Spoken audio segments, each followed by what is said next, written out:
এটা যখন পাতাটা হালকা হালকা লাল হবে তখনই আপনারা স্প্রে করবেন।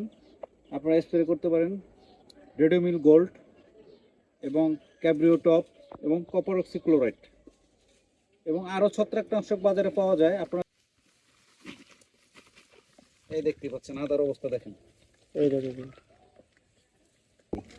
আসসালামু আলাইকুম রহমতুল্লাহ। আশা করি সবাই ভালো আছেন, আমিও ভালো আছি আলহামদুলিল্লাহ। তো আজকে আমি, আপনারা জানেন, বিগত 5 থেকে 5.5 মাস আগে আমি এখানে আদা রোপণ করেছিলাম বস্তায়, এবং আজকে আপনাদেরকে দেখাবো আদার পজিশন কীরকম ফলন হয়েছে। তো আসলে প্রথমে দেখাইবো যে আদা গাছগুলো হচ্ছে, দেখতেই পাচ্ছেন, এবং দেখেন তো গোড়ায় দেখেন তো ভাই, দেখেন গোড়ার পরিস্থিতি খুবই ভালো আল্লাহর রহমতে। এবং ভালোর ভিতরে ব্যস্ততার কারণে কয়েকটা গাছে পচন হয়েছে, এবং গাছের ছত্রাক সংক্রমণ সম্পর্কে বলবো, এবং যে কন্দ পচন রোগটা আছে এটা একটা কমন একটি রোগ, এটা নিয়েও বলবো কথা, এবং এটার প্রতিকার মাত্র 2 থেকে 3 দিনের ভিতরে কিভাবে রিকভারি বা ভালো করতে পারেন, সেটা কিভাবে করবেন সেটাও আজকে বলবো। তো মোটামুটি এখানে আমি 40 বস্তা আদা রোপণ করেছিলাম বস্তায়, এবং আদা একটি সহজ একটি পদ্ধতি, চাষ করা যায়, এবং বস্তায় আদা চাষ বাণিজ্যিকভাবেও করা যায়। আপনি যদি করতে পারেন তাহলে অবশ্যই লাভবান হতে পারবেন, এবং কয়েকটি নিয়মকানুন মেনে যদি আপনি করেন সেক্ষেত্রে আপনি লাভবান হবেন, ক্ষতি হবেন আল্লাহর রহমতে। তো এখন যেটা আমি দেখাবো, আসেন দেখাইতেছি যে আমার কয়েকটা গাছ ক্ষতি হয়েছে, সেই গাছগুলো দেখাবো আপনাদের।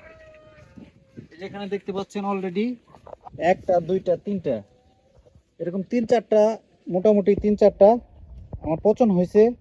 আসলে সময় হয় নাই, সময় ব্যস্ততার কারণে আমি এগুলো রিকভার করতে পারি না। তো আজকে যেখানে আবার দেখাবো কয়েকটা গাছ মোটামুটি মরে গেছে, পচন হয়ে গেছে, সেটা আপনাদেরকে দেখাবো। এই যে দেখেন, এই যে এখানে মরতেছে অলরেডি, দেখেন এই যে মরতেছে, অলরেডি মরতেছে, এই যে অলরেডি মরতেছে, এই দেখেন পচন হয়ে গেছে। এই যে এই জিনিসটা দেখায় আপনি, এটা হচ্ছে ছত্রাকের কারণে হতে পারে, এবং অতিরিক্ত বৃষ্টির কারণে হোল্ডিং হতে পারে। এবং এটা যদি রোধ করতে চান সেক্ষেত্রে খুবই গুরুত্বপূর্ণ, আমি বলে দিচ্ছি, আপনারা খেয়াল করবেন কথাটা।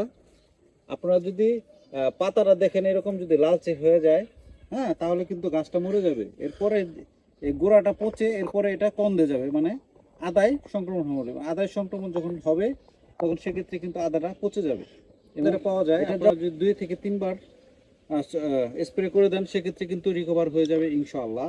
এবং আমার এই মোটামুটি এখন যে অবস্থান আদাগুলো প্রায় প্রায় হাফ কেজি কিন্তু হয়ে গেছে, দেখতে পাচ্ছেন। মানে 5 মাসে হাফ কেজি আদা একটা বস্তায় চলে আসছে।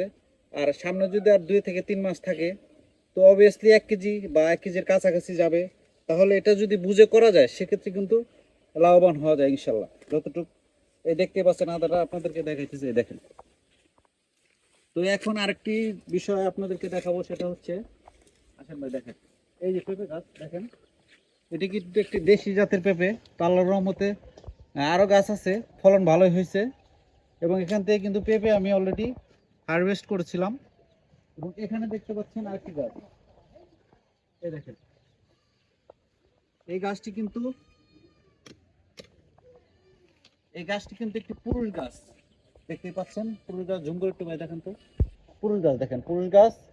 এবং এই পুরুষ গাছে আপনি কিন্তু খুব সহজেই ফলন আসা সম্ভব যদি একটি টেকনিক আপনি অবলম্বন করেন। সেটি হচ্ছে এখন আপনাদেরকে দেখাবো, এই দেখেন, এই গাছটি এখান থেকে আমি কেটে দিলাম,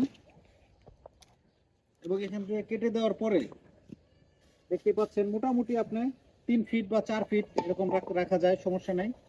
এবং এরপরে এখানে যদি আপনি এইভাবে পলিটা দিয়ে এইভাবে যদি আপনি বেঁধে দেন,